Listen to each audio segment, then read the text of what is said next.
JPMorgan Chase has claimed that the government of the U.S. Virgin Islands is complicit in the crimes of Jeffrey Epstein in a legal filing. The convicted sex trafficker maintained a quid pro quo relationship with some of the territory's highest officials over 2 decades. The claim comes as part of an ongoing legal tussle that began with the U.S. Virgin Islands alleging in a New York court that JPMorgan facilitated and concealed wire and cash transactions that raised suspicion of, and were in fact part of, a criminal enterprise whose currency was the sexual servitude of dozens of women and girls. JPMorgan denies the claims.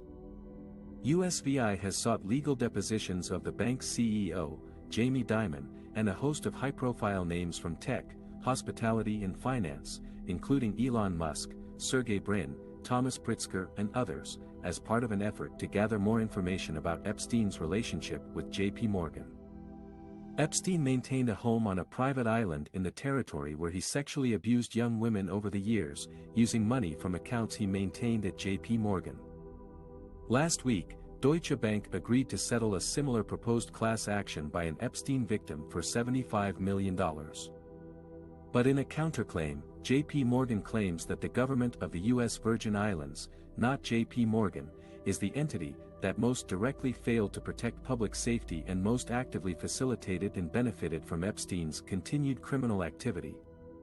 Epstein could have lived anywhere in the world. He chose USVI. Discovery obtained in this case reveals why, JPMorgan claims. For 2 decades, Epstein maintained a quid pro quo relationship with USVI's highest-ranking officials. He gave them money, advice, influence and favors. In exchange, they shielded and even rewarded him, granting him millions of dollars in tax incentives, looking the other way when he walked through USV airports accompanied by girls and young women. JPMorgan also claims that Epstein backed a USVI government official for office who would later awarded him tax breaks in the territory, and that his primary conduit for spreading money and influence throughout the USVI government was First Lady, Cecile DeJohn. Epstein further exerted influence over USVI sex offender legislation and received lax monitoring, according to the filing, and maintained such close connections with government officials that he was able to pass through the USVI's airport accompanied by young women as a registered sex offender.